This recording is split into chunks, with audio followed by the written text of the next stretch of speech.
चालवोनी प्रपंचा मुमुक्षु जनालागे अध्यात्म चर्चा करोनी बहुलोक जे मेळवीती नमस्कार त्या ब्रह्म चैतन्य मूर्ती जयाचा जनी जन्म नामार्थ झाला जयाने सदावास नामात केला जयाच्या मुखी सर्वदा नाम कीर्ती नमस्कार त्या ब्रह्म चैतन्य मूर्ती सद्गुरुनाथ महाराज की जय जय जय रघुवीर समर्थ श्रीराम यम ब्रह्मा वरुणेन्द्र रुद्र मरुतस्तुन्वन्ति दिव्यैस्तवै वेदै साङ्गपदक्रमोपनिषदैर्गायन्ति यं सामगाः ध्यानावस्थित तद्गतेन मनसा पश्यन्ति यं योगिनो यस्यातन्न विदुःसुरासुरगणा देवाय तस्मै नमः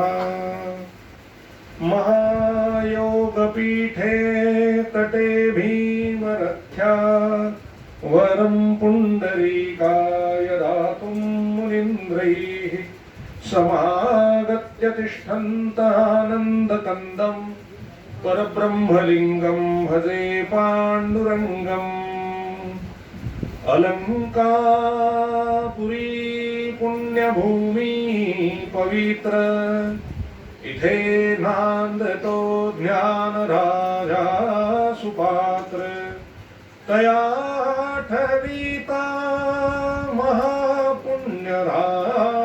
महापुण्यराशी नमस्कार माझा श्री सद्गुरु ज्ञानेश्वरासी कुंडलीकवरदा हरी विठ्ठल श्री ज्ञानदेव तुकाराम पंढरीनाथ महाराज की जय सद्गुरुनाथ महाराज की जय जय जय रघुवीर समर्थ वसुदेव सुतं देवं कंसचाणूरमर्दनं देवकी परमानन्दं कृष्णं वन्दे जगद्गुरुं गोपाल कृष्ण महाराज की जय राजाधिराज रामचंद्र महाराज की जय पवन सुत हनुमान की जय उमापति महादेव की जय अम्बे मात की जय दुर्गा मात की जय संतोषी माते की जय सब साधु संतन की जय श्री अनंत कोटि ब्रह्मांड नायक राजाधिराज सच्चिदानंद सद्गुरु श्री ब्रह्म चैतन्य महाराज की जय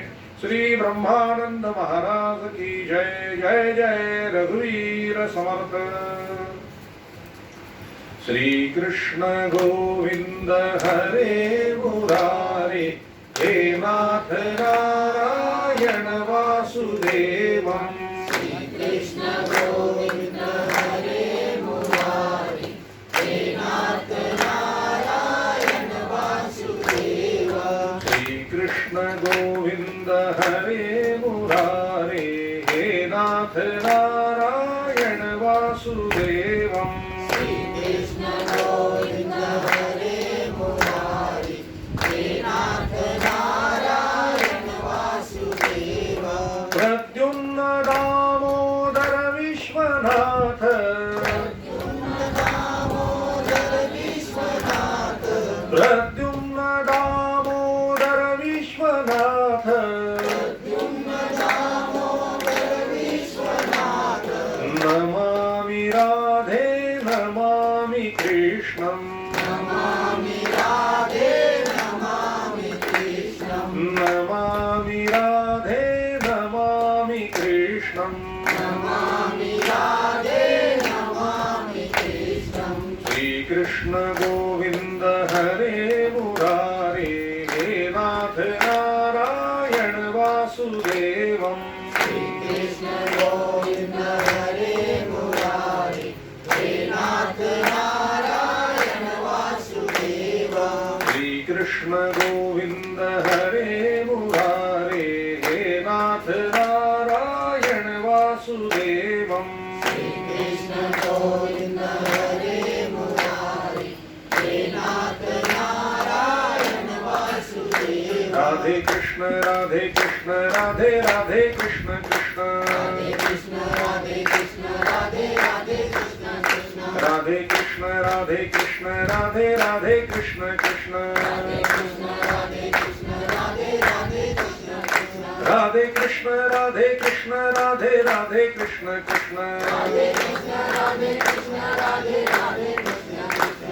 कृष्ण राधे कृष्ण राधे राधे कृष्ण कृष्ण राधे कृष्ण राधे कृष्ण राधे राधे कृष्ण कृष्ण राधे कृष्ण राधे कृष्ण राधे राधे कृष्ण कृष्ण राधे कृष्ण राधे कृष्ण राधे राधे कृष्ण कृष्ण राधे कृष्ण राधे कृष्ण राधे राधे कृष्ण कृष्ण राधे कृष्ण राधे कृष्ण राधे राधे कृष्ण कृष्ण राधे कृष्ण राधे कृष्ण राधे राधे कृष्ण कृष्ण राधे कृष्ण राधे कृष्ण राधे राधे कृष्ण कृष्ण राधे कृष्ण राधे कृष्ण राधे राधे कृष्ण कृष्ण राधे कृष्ण राधे कृष्ण राधे राधे कृष्ण कृष्ण राधे कृष्ण राधे कृष्ण राधे राधे कृष्ण कृष्ण राधे कृष्ण राधे कृष्ण राधे राधे कृष्ण कृष्ण सब लोग भजन बोलिए राधे राधे कृष्ण कृष्ण राधे कृष्ण राधे कृष्ण राधे राधे कृष्ण कृष्ण राधे कृष्ण राधे कृष्ण राधे राधे कृष्ण कृष्ण राधे कृष्ण राधे कृष्ण राधे राधे कृष्ण कृष्ण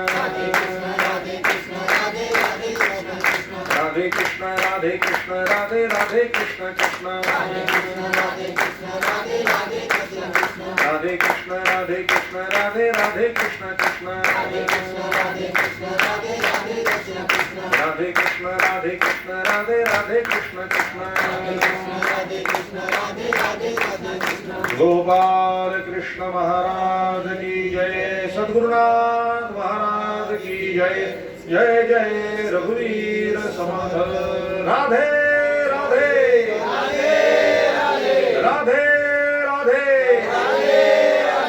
राधे राधे ओम हरे कृष्ण जय सिया राम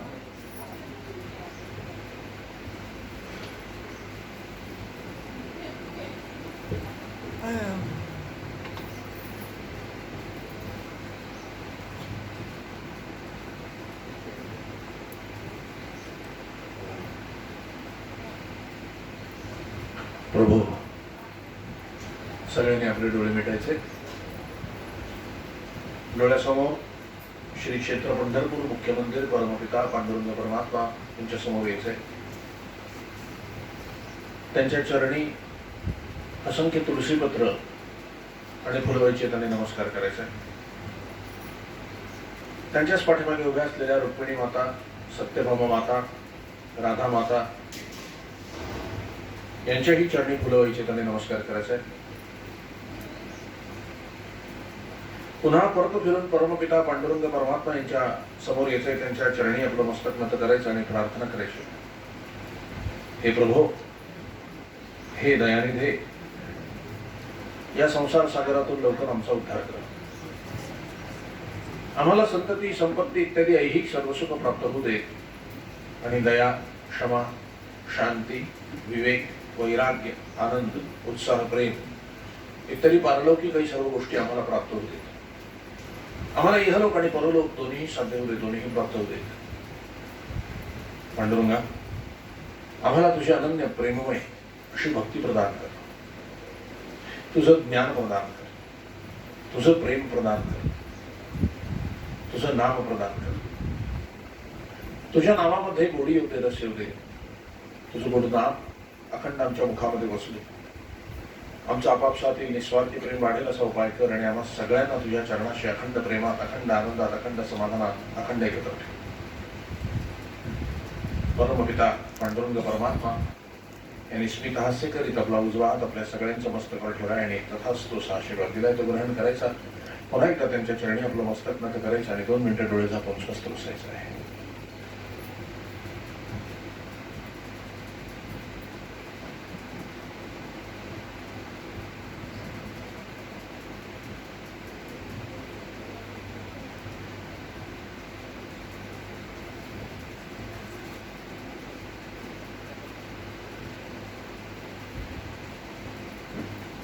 जानकी जीवन स्मरण जय जय राम श्री सद्गुरुनाथ महाराज की जय जय जय रघुवीर समर्थ श्रीराम महावैष्णव संत भगवान श्री ब्रह्म चैतन्य महाराज श्री ब्रह्मानंद महाराज आणि श्रीमद भागवत कथा ऐकण्याकरता जमलेले सर्वप्रिय भाविक जन कल राजा परीक्षित जी की कहानी हमने सुनी है उनका उद्धार किस तरह से हुआ केवल भागवत कथा श्रवण मात्र से।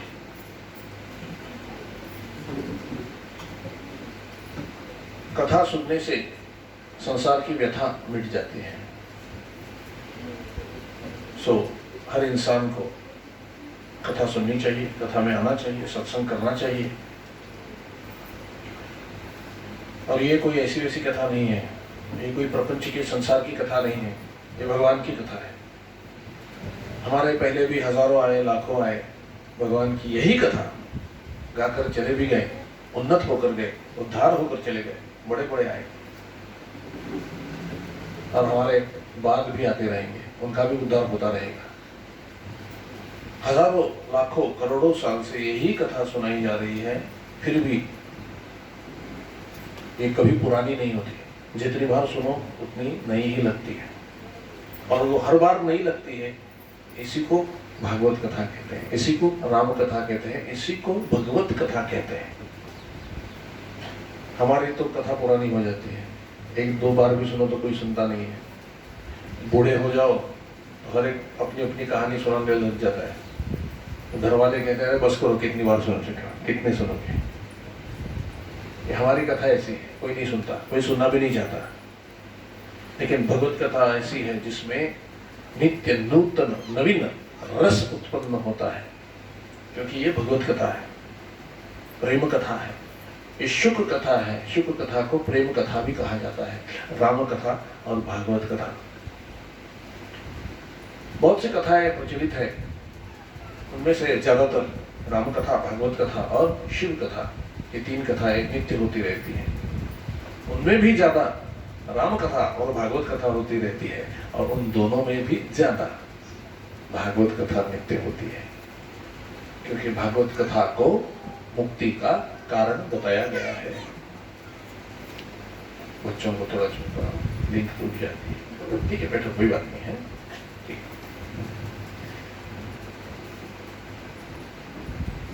परीक्षित राजा का उद्धार कर उन्हें दिखा। शौनक जी ने फिर से सूर्य जी से प्रश्न किया कि भागवत क्या है, आज हमें भागवत के बारे में बताइए। भगवान के बारे में जितना भी आप सुनो वो सब भागवत है। परीक्षित राजा के उद्धार की कहानी भी भागवत है। भागवत के 10 लक्षण बताए गए हैं जो सूर्य जी ने शौनक जी को बताए कि आप सुनना चाहते हो ना भागवत क्या है तो सुनो। भागवत के 10 लक्षण बताए गए हैं। पूरी भागवत इस 10 लक्षणों में ही आती है। वो 10 लक्षण क्या है? सर्ग, विसर्ग, स्थान, पोषण, उति, मनवंतर, ईशानुकथा, निरोध, मुक्ति और आश्रय। ये 10 लक्षण भागवत के बताए गए हैं। अपने अपने मोबाइल स्विच ऑफ कीजिए या फिर साइलेंट मोड पे डाल दीजिए, और बात करना अगर बहुत जरूरी हो तो चुपके से बाहर जाकर बात कीजिए, चुपके से वापस आ जाइए। सर्ग, विसर्ग, स्थान, पोषण, उति, मनवंतर, ईशानुकथा, निरोध, मुक्ति और आश्रय। सर्ग का क्या मतलब है?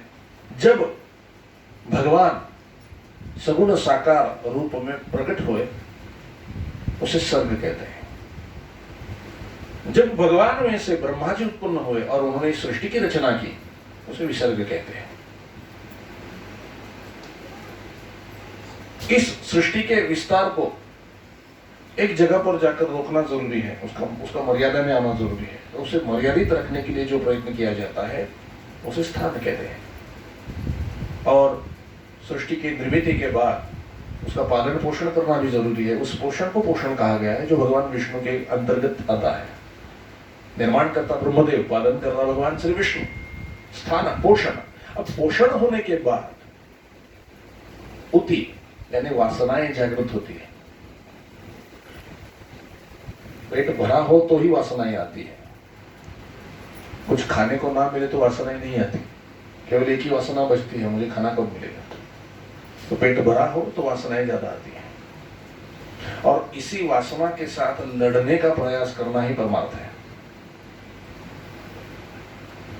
तो अगर आपको भूखा रखा जाए तो उसे भगवत कृपा कहेंगे, क्योंकि फिर वासना से लड़ने की आपको जरूरत नहीं पड़ेगी, वो हारी जाएगी। क्योंकि वासनाओं में जाने के लिए पेट भरा हुआ होना बहुत जरूरी है, वो होता नहीं है। उपवास किस लिए करते हैं? इसलिए तो करते हैं, जिस दिन आप उपवास रखोगे, निराहार उपवास रखोगे, तो आपका ध्यान भगवान में जाएगा, या तो भूख की तरफ जाएगा, वासनाओं की तरफ नहीं जाएगा। ये मर्म है उपवास के पीछे कि एक महीने में कम से कम 2 एकादशी आती हैं, तो 2 एकादशी का आप उपवास रखें, मतलब महीने में 2 बार तो आप वासनाओं से अलग हो। और धीरे धीरे धीरे धीरे जैसे हम वासनाओं से अलग होते जाएंगे, वासना का मतलब क्या है? कई तरह की वासनाएं होती है।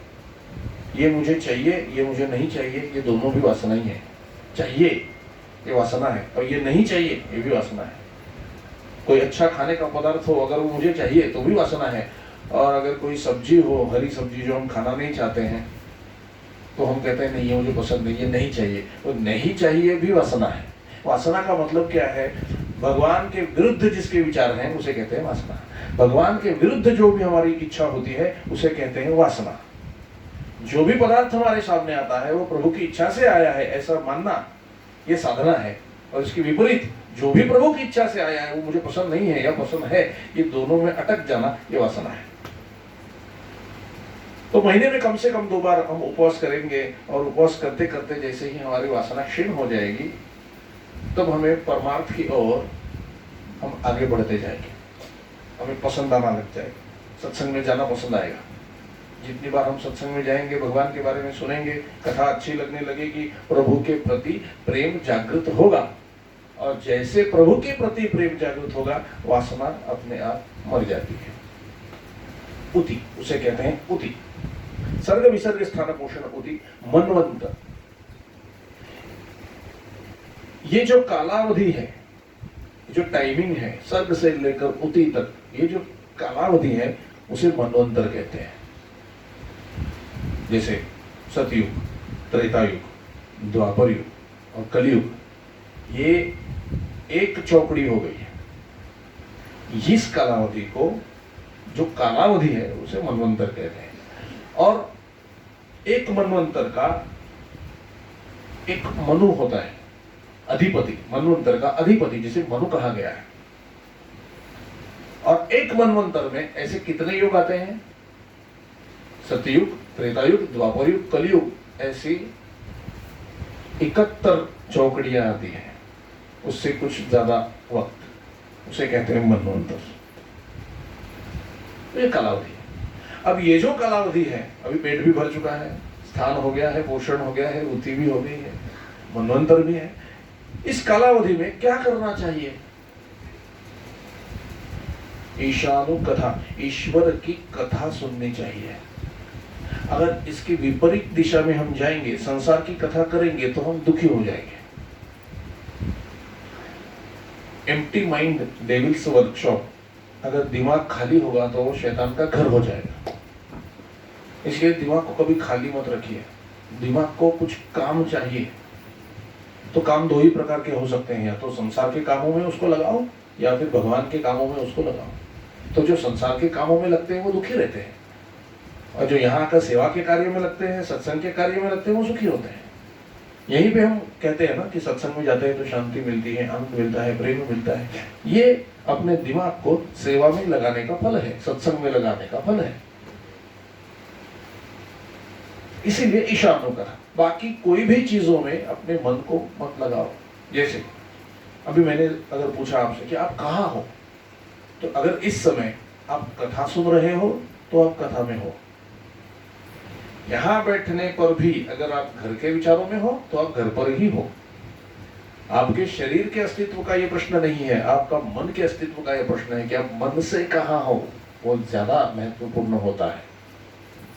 हम तो हाथों से मालाएं करते हैं, पाठ भी कर लेते हैं, स्तोत्र भी बोल लेते हैं, पूजा अर्चा के कर्म भी कर लेते हैं, लेकिन उनमें मन होना जरूरी है।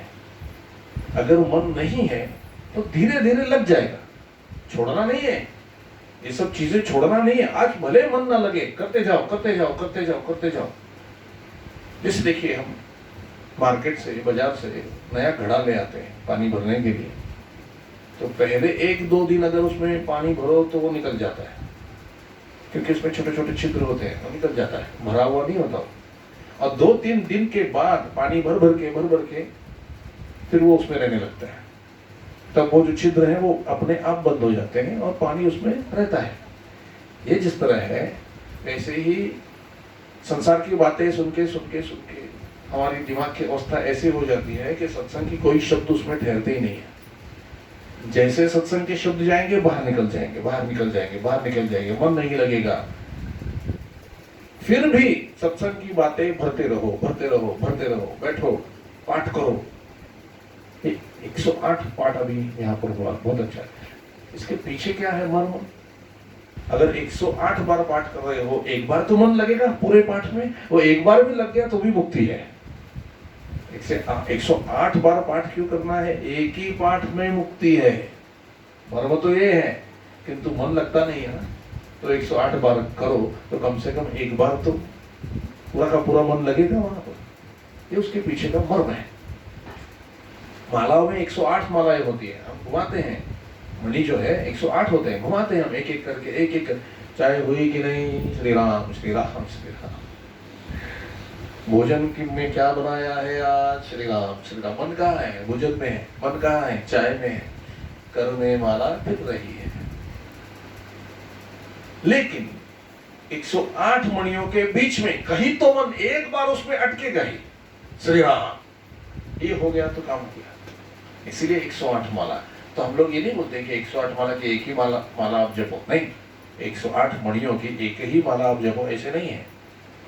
50 माला, 100 माला, 150 माला, 200 माला जपो, तब जाके 10-12 मालाओं में मन लगेगा। लेकिन ये बात सुनो कि आपके मुख से लिया गया एक भी नाम कभी भी व्यर्थ नहीं जाएगा, कभी भी व्यर्थ नहीं जाएगा। वही नाम आपके मन के पीछे भागेगा और मन को पकड़ के घसीट के नाम में ले आएगा। यही नाम का महिमा है, यही प्रभु के नाम का महिमा है। बाकी सब जगह आपको मन लगाना पड़ेगा, लेकिन प्रभु के नाम की दिव्य शक्ति ऐसी है कि आपको उसमें मन लगाना नहीं पड़ता, मन लग जाता है। क्योंकि नाम काम ही यही करता है, आपके मन को घसीट के प्रभु के नाम में ले आता है, प्रभु के चिंतन में ले आता है। यही नाम की महिमा है।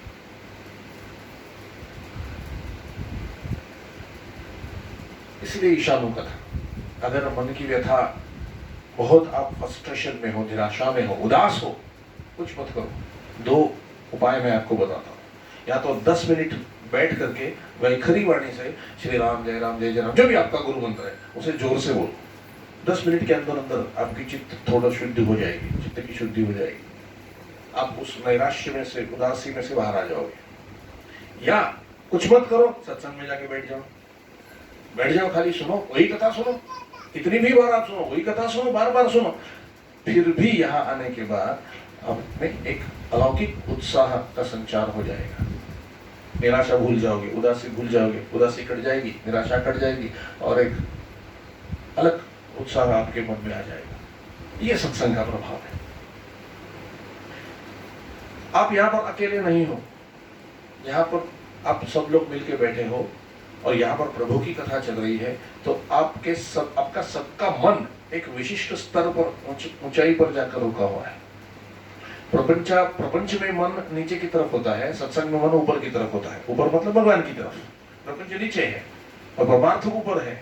तो जब परमार्थ के बारे में सुनोगे, सत्संग के बारे में सुनोगे, तो आपका मन यहाँ नीचे से उठकर ऊपर आ जाएगा और सबका मन लगा हुआ है। इसे सामूहिक मन कहते हैं और उस मन में भगवान विराजते हैं।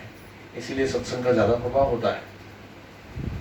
जहां जहां सत्संग होता है, प्रभु की कथा होती है, वहां पर ईश्वर होता है, संत होते हैं और वे अपने साधन का प्रभाव आप पर डालते हैं, ताकि आपका भी मन प्रभु में लग जाए और आपका भी प्रेम भगवान में हो जाए। इसलिए सत्संग में आना चाहिए। इसे कहते हैं ईशानु कथा। इस ईशानु कथा मतलब ईश्वर कथा सुनने से क्या होता है, अभी मैंने आपको उसका फल बताया। संसार के विचार दिमाग में नहीं आएंगे, यहीं से आपका मन पूरा शांत हो जाएगा और दूसरा मन में कोई विचार न उठे, उसे कहते हैं निरोध। कोई भी विचार नहीं आता, केवल परमात्मा का, भगवान का विचार आता है, उसे कहते हैं निरोध। और केवल भगवान का ही विचार अगर आपके मन में स्थिर हो जाए तो मिलती है मुक्ति। वो है 10 लक्षणों में से 9वां लक्षण। देखो, हमें जो भी सुख दुख सताता है, हमारे जीवन में जो भी दुख है, उस दुखों का कारण क्या है? जरा इसका चिंतन करो। क्या है दुखों का कारण? हम हमेशा हमारे दुखों का कारण किसी और को बताते आए हैं, क्योंकि ये सबसे आसान उपाय है। दूसरों के सर पे फोड़ दो, बात खत्म। हमारे दुख का कारण हम हमेशा दूसरों को बताते आए। आपकी वजह से हुआ, आपकी वजह से हुआ, आपकी वजह से हुआ, आपकी वजह से हुआ। आपने ऐसा कह दिया और मैं हर्ट हो गया, मैं हर्ट हो गई, मेरे मन को बहुत ठेस पहुंची। इसका मतलब आपके मन की प्रसन्नता या अप्रसन्नता एक दूसरे के बोलने पर, दूसरे के बोलने से होने वाली है। मतलब आपके मन का रिमोट कंट्रोल दूसरे के हाथ में है। उसने जो भी बटन दबा दिए तो फिर आप उदास हो जाओगे, निराश हो जाओगे। आपके मन का कंट्रोल किसी पे निर्भर नहीं होना चाहिए, वो आप ही के कंट्रोल में होना चाहिए। उसे ले लो अपने कंट्रोल में। कि कोई कुछ भी आकर मुझे बोल जाए, मैं दुखी नहीं होने वाली या मैं दुखी नहीं होने वाला, क्योंकि मेरे मन का रिमोट मेरे पास है। इस तरह से अगर आप जीने लग जाओगे तो जीना बड़ा दुश्वार हो जाएगा, जी नहीं सकते आप। क्योंकि हजारों लोग तो आपको बोलने के लिए ही बैठे हैं, क्योंकि वो घर से बहुत सुन के आ रहे हैं, यहाँ पर आकर आप ही को बोलने वाले हैं। अगर इस तरह से आप दुखी होते बैठेंगे तो कहीं पर भी जाओ आप निराश और उदास ही रहेंगे। अब हम भगवान को कितनी गालियां देते हैं, अगर हमारे मन के विरुद्ध हो जाए तो कभी उस पर कोई उसका इफेक्ट होता है? नहीं होता है। कान इसीलिए दो दिए हुए हैं, यहां से सुनो, यहां से छोड़ दो। सत्संग की बातें नहीं है, संसार की बातें। संसार की बातें यहां से सुनो, यहां से छोड़ दो, और सत्संग की बातें सुनो और अंदर उतार लो। दो कान है और मुंह एक ही है। देखो, सभी व्यवस्थाएं यही है। दो कान है और मुंह एक ही है। इसका मतलब होता है ज्यादा सुनो और कम बोलो। हम क्या करते हैं? ज्यादा बोलते हैं, सुनते कुछ भी नहीं है। इसी की वजह से दुखी है। ज्यादा सुनो मतलब सत्संग सुनो और कम बोलो, कम से कम बोलो। जितना आप कम बोलोगे उतनी शक्ति जो है आपकी संग्रहित होगी। श्री राम, श्री राम, पढ़ो अभी ज्यादा। श्री राम, श्री राम। आइए,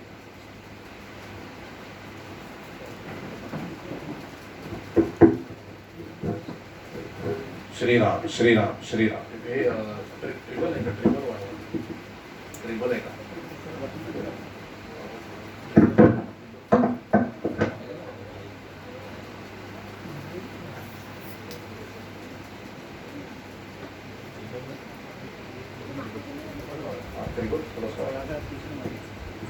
श्री राम, श्री राम। हाँ, ठीक है। निरोध मुक्ति और आश्रय क्या है? ये 9 तत्व जो भागवत में दिए हुए 9 लक्षण है, सर्ग विसर्ग स्थान पोषण बुद्धि मनवंतर ईशानुकथा निरोध और मुक्ति, ये जो 9 लक्षण है, ये जिन पर निर्भर है या जिनकी कृपा से ये होते हैं या इनके जो भी आधार हैं उसे कहते हैं आश्रय। ये केवल भगवान पे निर्धारित है, भगवान के आश्रय पर ये होता है। सो सब सृष्टि के आधार, सब सृष्टि के आश्रय केवल भगवान श्री कृष्ण है। इस बात को पकड़ लो, यही पूरा भागवत है। भागवत का सार अगर हम निकालना चाहेंगे तो एक ही है, इस जगत में जो भी हमारी दृष्टि जहां जाती है, वो जो भी दिखाई देता है वो भगवान श्री कृष्ण है। अब इसी दूसरे स्कंद में, ये तो हो गए भागवत के 10 लक्षण। चतुश्लोकी भागवत का उपदेश ब्रह्मदेव जी को भगवान श्री हरि विष्णु ने किया हुआ है। मतलब ये पूरा का पूरा भागवत केवल 4 श्लोक का ही है। इन्हीं 4 श्लोकों का विस्तार 18,000 श्लोकों में हुआ है और उसे श्रीमद् महाभागवत, श्रीमद् भागवत महापुराण कहा गया है। कितने हजार श्लोक हैं? 18,000। और ब्रह्मदेव को कितने बताए थे? ब्रह्मदेव को भगवान श्री हरि ने केवल 4 श्लोक, जिसे चतुश्लोकी भागवत कहते हैं। क्या है वो 4 श्लोक? अभी थोड़ा चिंतन करेंगे, समझ में नहीं आए तो छोड़ देना, केवल सुन लेना, सुनने से भी काम बच जाएगा। पहला श्लोक ऐसा है कि भगवान ने कहा है ब्रह्मदेव जी से जब वो सृष्टि की रचना कर रहे थे तब उन्हें मोह ना हो, इस वजह से भगवान श्री हरि ने उन्हें चतुश्लोकी भागवत सुनाया है। और ये चतुश्लोकी भागवत का पहला श्लोक, उसमें बताया है कि भगवान कहते हैं कि मेरा स्वरूप क्या है, ये पहले श्लोक में बताया हुआ है। मेरी माया का स्वरूप क्या है, ये दूसरे श्लोक में बताया हुआ है। मतलब मेरी माया क्या है, ये दूसरे श्लोक में है।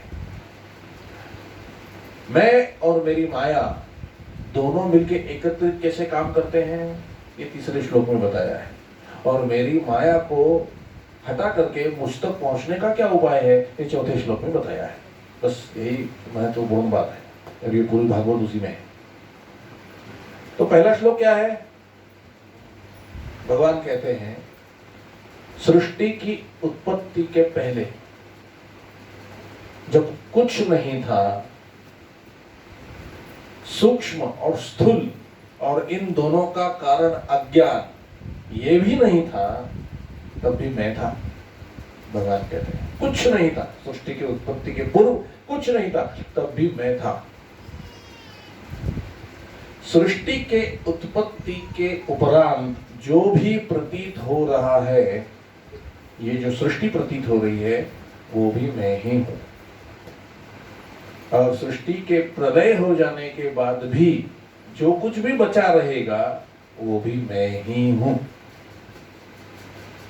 मतलब सृष्टि के पहले भी भगवान थे, सृष्टि उत्पन्न होने पर भी भगवान ही है, और सृष्टि का प्रलय हो जाने पर भी भगवान ही रहेंगे। इसका सीधा मतलब है जो कुछ भी है वो भगवान के अंदर से बाहर आया हुआ है, निकला हुआ है। ये जो सृष्टि है ये भगवान का रूप ही है। जो जो आज हम आंखों से देख रहे हैं वो सभी भगवान हैं, सभी प्रभु हैं, सभी भगवान का ही रूप है। हम ऐसा समझते नहीं है, वो अलग बात है। जिस दिन समझ जाएंगे उसी दिन काम बन जाएगा और कुछ तपस्या करने की जरूरत नहीं रहेगी। किंतु हम ये समझते नहीं है, मानते नहीं है। समझ तो अभी भी रहे हैं, मानते नहीं। हम अपने आप को जो मान लेते हैं ना, हम वही हो जाते हैं। देखो बचपन में हमने मान लिया था कि हम छोटे बच्चे हैं, तो हम वैसे ही करते थे। जवान होने के बाद हमने मान लिया कि अब हम जवान हो गए, अभी ऑफिस जाना पड़ेगा, नौकरी करनी पड़ेगी, पैसे कमाने पड़ेंगे, ये मान लिया है, तो उस तरह से कर रहे हैं। फिर बूढ़े होने के बाद कोई कह देता है अभी आप बूढ़ा हो गए हो, अभी घर पे आराम करो, खुद की तबीयत को संभालो। तो दूसरों के कहने से हमने मान लिया है, तो हम उसी तरह से बर्ताव कर रहे हैं। आप कहोगे महाराज जी अब बूढ़े हैं तो है, उसमें मानना क्या है। देखो आप अपने आप से जो अंदर बात कर रहे हो वो बचपन से लेकर अभी तक वही हो ना, उसमें क्या परिवर्तन आया है, वो तो वही हो, आप अभी भी वही हो, जो बचपन में थे वो ही अभी हो। केवल बाहर का शरीर बदला हुआ है, आप नहीं बदले, आप शरीर नहीं हो। ये तो भागवत है, आप शरीर नहीं हो,